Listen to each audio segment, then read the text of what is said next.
సీతామనోరాజ్య ప్రియ సార్వభౌమ శ్రీరామ సీతారామ.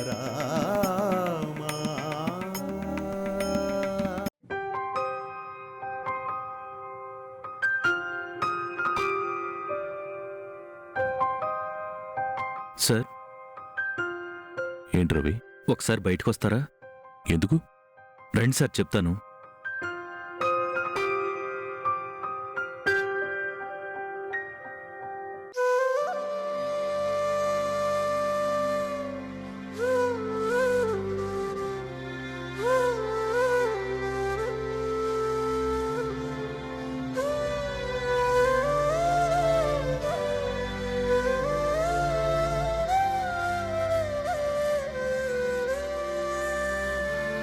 అన్నయ్య, మేమంతా గుడికెళ్ళి నువ్వెప్పుడు బాగుండాలని నీ పేరు మీద అర్చన చేయించుకొని వస్తున్నాం.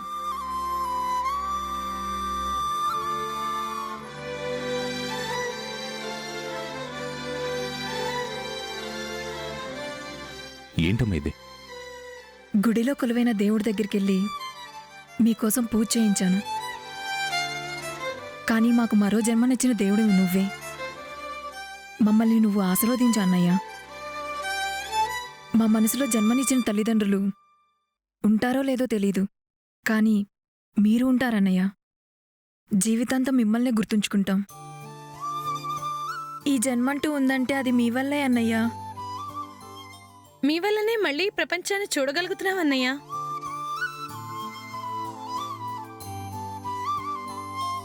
మీరు జీవితాంతం గుర్తుపెట్టుకోవాల్సిందే నన్ను కాదమ్మా, మీ తల్లిదండ్రుల్ని. ఎందుకంటే మీకు జన్మనిచ్చింది వాళ్ళే. మీరు గర్భంలో పడిన దగ్గర నుండి మీకు పెళ్లిళ్ళయ్యే అత్తారింటికి వెళ్లే వరకు మిమ్మల్ని కాపాడేది తల్లిదండ్రులే. భార్య నీడలో మీరు ఉన్నా కూడా మీ యోగక్షేమాలు కొనుక్కునేది మీ తల్లిదండ్రులు. అలాంటి తల్లిదండ్రులను వదిలి ఎవరినో నమ్మి వెళ్ళడం ఏంటమ్మా? మీరెంత పెద్ద తప్పు చేశారో మీకు తెలుసా?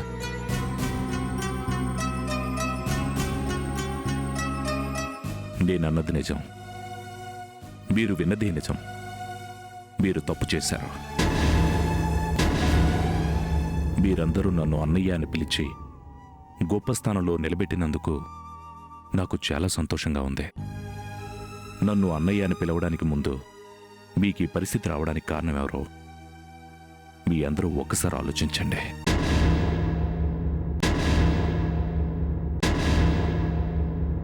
ఎవరో కాదు, మీకు మీరే మీ జీవితాన్ని ప్రమాదంగా మార్చుకున్నారు. నేను రాకపోతే మీ పరిస్థితి ఏమై ఉండేది? అరే, ఎవడో ముక్కుమొహం తెలియనివాడు ఫేస్బుక్లో ఆయన పెట్టగానే చాటింగ్ మొదలు పెడతారు. ఫోన్ నెంబర్లు ఎక్స్చేంజ్ చేసుకుంటారు, వాట్సాప్లో మెసేజ్ చేసుకుంటారు. కొద్ది రోజుల్లోనే మీటింగ్ ప్లేసులు చెప్పుకుంటున్నారు, కొలుస్తున్నారు. వాడు ఐ లవ్ యూ అని చెప్పగానే ఈ ప్రపంచాన్ని మర్చిపోతున్నారు. మర్చిపోండి, మీ వయసు అలాంటిదే. ఈ ప్రపంచంతో పాటు మీ జన్మనిచ్చిన తల్లిదండ్రులు మర్చిపోండి. తల్లిదండ్రులు మర్చిపోయినప్పుడు మనుషులే కాదు, మనుషులే కానప్పుడు మనసెక్కడిది, అందులో పుట్టే ప్రేమ ఎక్కడిది? ఒక ఆడపిల్ల గుమ్మం దాటి కాలు బయట పెట్టగానే భయపడే స్థాయి నుండి రాకెట్ నడిపించే స్థాయికి, చంద్రమండలానికి వెళ్లేంత ఎత్తుకు ఎదిగారంటే చాలా గర్వంగా ఉంటుంది. ఆడవాళ్లు ప్రతి విషయంలో జాగ్రత్తగా ఉంటారు, ఆచితూచి అడుగు వేస్తారు. మరి ప్రేమ విషయంలో ఎందుకమ్మా మీరు తప్పటడుగు వేస్తారు? ప్రేమించడంలో తప్పులేదు. అంతకన్నా ముందు తల్లిదండ్రులను ప్రేమించండి. గొర్రె కసాయివాణ్ణి నమ్మినట్లు ప్రేమ పేరుతో ఎవరినో నమ్మి మోసపోయి జన్మనిచ్చిన తల్లిదండ్రులకి గుండెకోత గురి చేయకండి. తల్లిదండ్రుల ప్రేమ స్వార్థం లేనిదే, ఏమీ ఆశించకుండా తోడుగా ఉండేది. దయచేసి ఆ ప్రేమను దూరం చేసుకోకండి.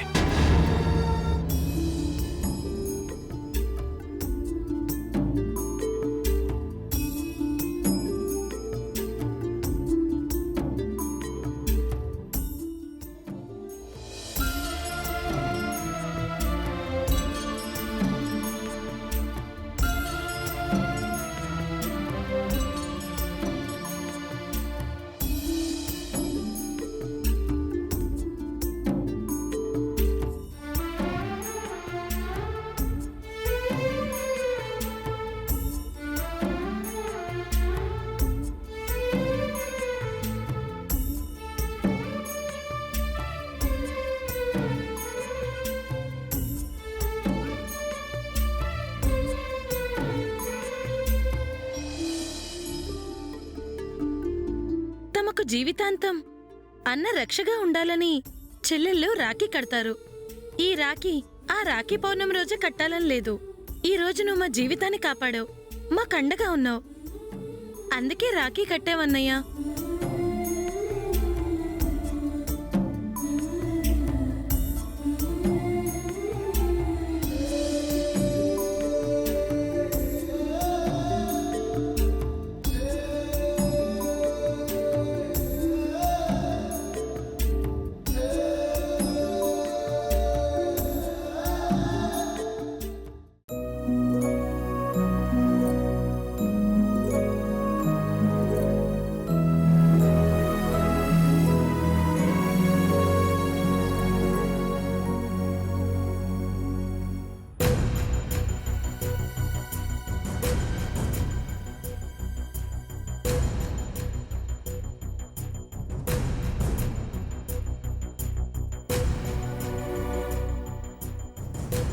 ఎక్కడికి వెళ్తున్నారు పార్వతి గారు?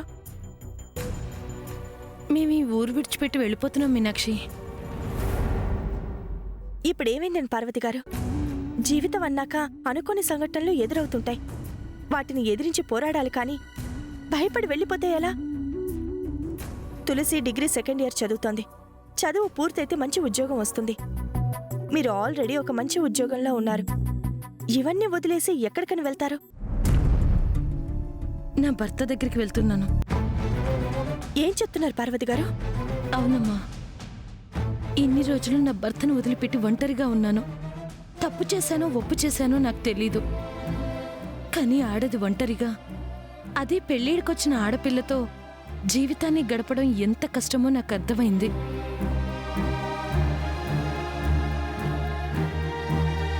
చాలామంది ఆడవాళ్లు చెప్తూ ఉంటారు, మగవాడి కంటే ఆడది ఒంటరిగా ధైర్యంగా బ్రతకగలదు అని. నాకైతే ఆ ధైర్యం లేదమ్మా. నా ధైర్యమే నా కూతురు. నిన్న నా కూతురు విషయంలో ఆ చెడు సంఘటన జరిగిన తర్వాత నేను ఆ ధైర్యాన్ని కోల్పోయాను. ఇన్ని రోజులు నేను బ్రతికింది నా కూతురు కోసమే, ఇక బ్రతకపోయేది నా కూతురు కోసమే. కాబట్టి మేమిద్దరం కలిసి నా భర్త కాళ్ళ దగ్గరికి వెళ్ళిపోతున్నాం.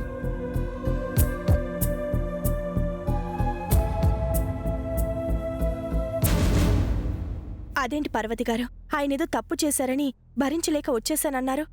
అదంతా గతం మీనాక్షి. అతను చెడ్డవాడో మంచివాడో ఇప్పుడు నేను ఆలోచించట్లేదు. నా కూతురు సంతోషమే నాకు ముఖ్యం. నా కూతురు బావుండాలి అంటే అన్నీ మర్చిపోయి నా భర్త దగ్గరికి నేను వెళ్ళిపోవాలి.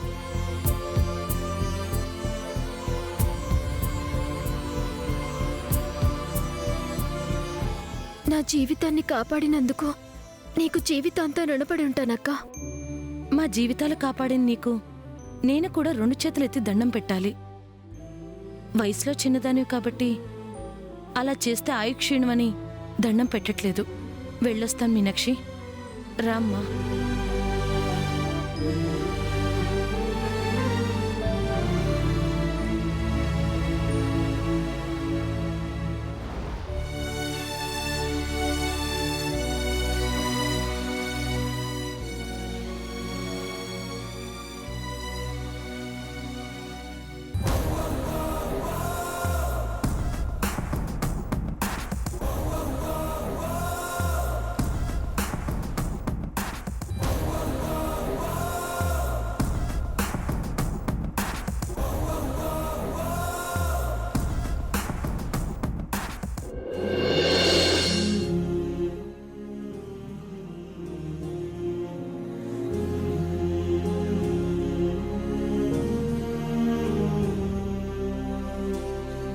గుడ్ మార్నింగ్ జై.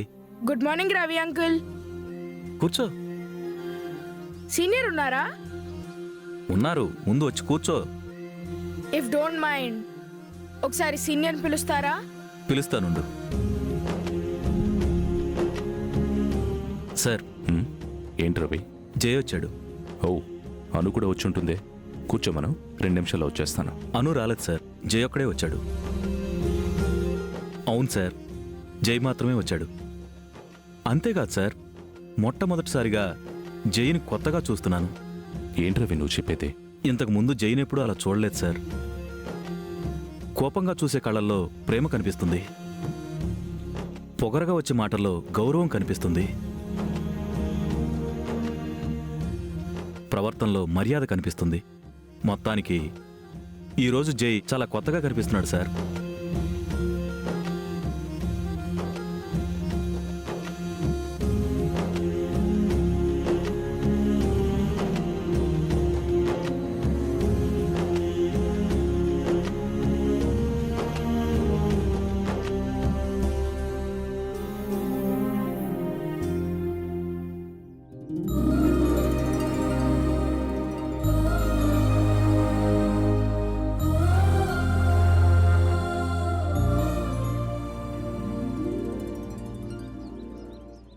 జూనియర్,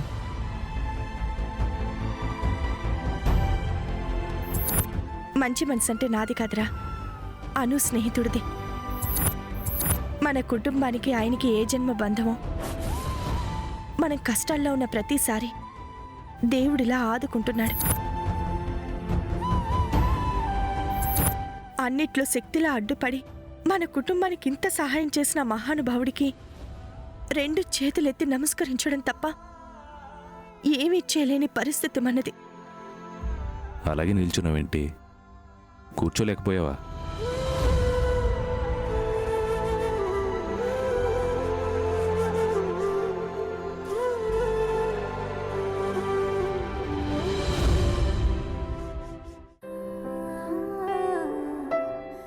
ఏమైంది జూనియర్? ఎందుకు అలా చూస్తున్నావు?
ఏం జూనియర్ ఇదంతా? చెప్పాను కదా సీనియర్, మా అమ్మే నా ప్రపంచమని. మా అమ్మే నాకు ప్రాణం. నాకు ఫాదరు, గాడ్, మదరు, నాకు అన్నీ అమ్మే. అందరూ రోజు దేవుడికి దండం పెడతారు, కానీ నేను మాత్రం మా అమ్మకి దండం పెట్టుకుంటాను. అంత ఇష్టమైన మా అమ్మని కాపాడి నాకు అప్పగించినందుకు మీకు ఇంతకన్నా నేనేం చేయగలను?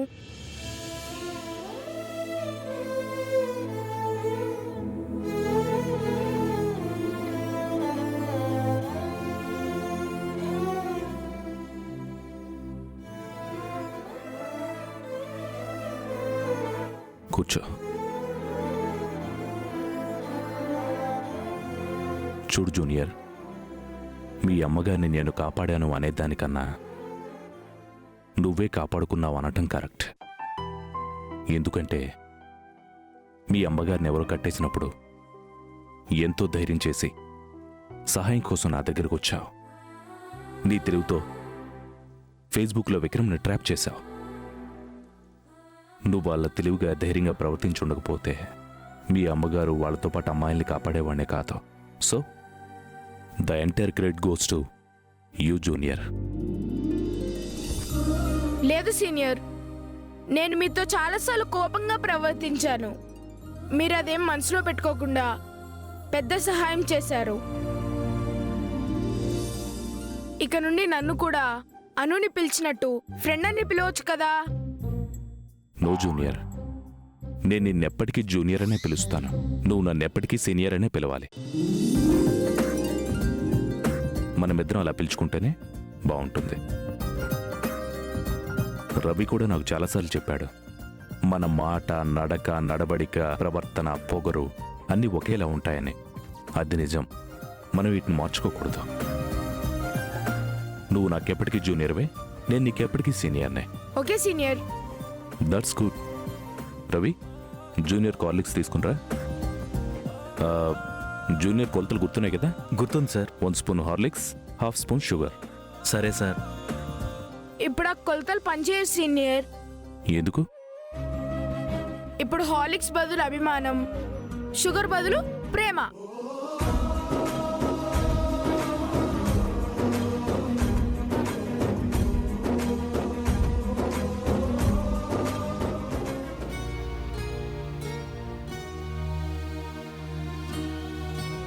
అమ్మా, అన్నయ్య ఎక్కడికి వెళ్ళాడు? ఇంట్లో ఎక్కడ లేడు. ఇంత పొద్దున ఎక్కడికి వెళ్తాడే? ఇక్కడే ఎక్కడ ఉండుంటాడు చూడు. అంతా చూసానమ్మా, ఎక్కడ లేడు. తాతయ్య, ఏంటమ్మా? అన్నయ్య ఎక్కడికి వెళ్ళాడో నీకేమైనా తెలుసా? ఇందాక పూలు తీసుకొస్తానని వెళ్తూ ఉంటే చూశాను. బహుశా గుడికేమన్నా వెళ్ళాడేమో. మనం ఎవరివో పరిచయం లేకుండానే పెద్ద సహాయం చేసి ప్రాణాలు కాపాడాడు. పిల్లల కిడ్నాప్, ఇప్పుడు ఆడపిల్లల కిడ్నాప్. అన్నిట్లో శక్తిలా అడ్డుపడి మన కుటుంబానికి ఇంత సహాయం చేసిన మహానుభావుడికి 2 చేతులెత్తి నమస్కరించడం తప్ప ఏమీ చేయలేని పరిస్థితి మనది. లేదు తాతయ్య, అన్నయ్య గుడికి వెళ్ళలేదు, ఫ్రెండ్ ఇంటికి వెళ్ళాడు. జై ఫ్రెండ్ ఇంటికి వెళ్ళాడని నీకెలా తెలుసు? అమ్మ లేకుండా అన్నయ్య గుడికి వెళ్ళాడు. ఖచ్చితంగా ఫ్రెండ్ ఇంటికే వెళ్ళుంటాడు. అలా ఎందుకు వెళ్తాడమ్మా? నీకంటే నీ ఫ్రెండ్ అంటే ఇష్టం కాబట్టి వెళ్తావు. వాడికి మామూలుగానే అతనంటే ఇష్టం లేదు. నువ్వు వెళితే బలవంతంగా నీ కోసం వస్తున్నాడేమో కానీ ఒంటరిగా మాత్రం ఆ ఇంటికి వెళ్ళడు. లేదు తాతయ్య, ఖచ్చితంగా అక్కడికే వెళ్ళుంటాడు. అమ్మని, తులసక్కని, అందరినీ నా ఫ్రెండ్ పెద్ద ప్రమాదం నుంచి కాపాడాడు కదా, థ్యాంక్స్ చెప్పడానికి వెళ్ళుంటాడు. నేను వెళ్ళి చూసొస్తాను. బాయ్ తాతయ్య.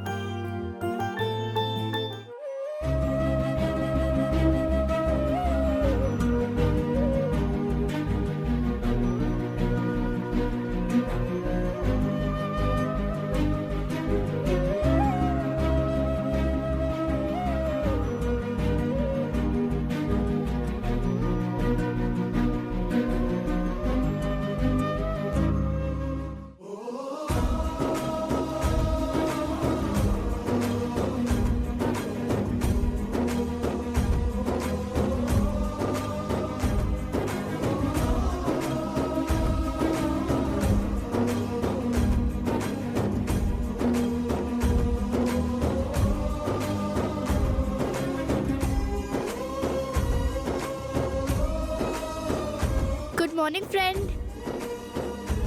ఏంటి ఫ్రెండ్, జూనియర్ వచ్చి చాలాసేపు అయింది. నువ్వింత ఆలస్యంగా వచ్చావేంటి? జే వచ్చిన విషయం నాకు తెలియదు ఫ్రెండ్. నాకు చెప్పకుండా వచ్చావేంటి జై? ఎప్పుడొచ్చినా ఇద్దరం కలిసి వస్తాం కదా. నాకు రావాలనిపించింది, వచ్చాను. అలాగే రాను, వచ్చి కూర్చో.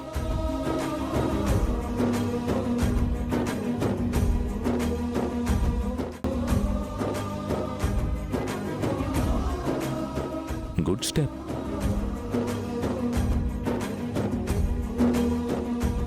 ఈరోజు పందెం ఏంటి? పందెం లేకుండా సరదాగా ఆడుకుంటున్నాం. వీళ్ళిద్దరూ ఎప్పుడు ఇలాగే కలిసి ఉండాలి.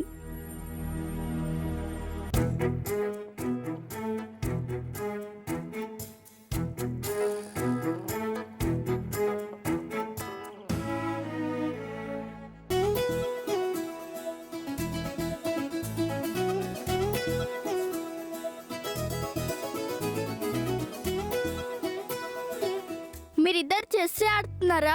ఎందుకలా అడిగావు? చాలాసార్లు ఫ్రెండ్ పాముని చంపే అవకాశం ఉన్నా నువ్వెందుకు చంపట్లేదు? అవునా? ఎందుకలా చేసావు జూనియర్? నువ్వు మాత్రం తక్కువ ఫ్రెండ్. నువ్వు కూడా అలాగే జై పాముని చంపకుండా వదిలేసావు కదా. అను, నేను ఓడిపోయినా పర్వాలేదు, కానీ సీనియర్ గెలవాలి.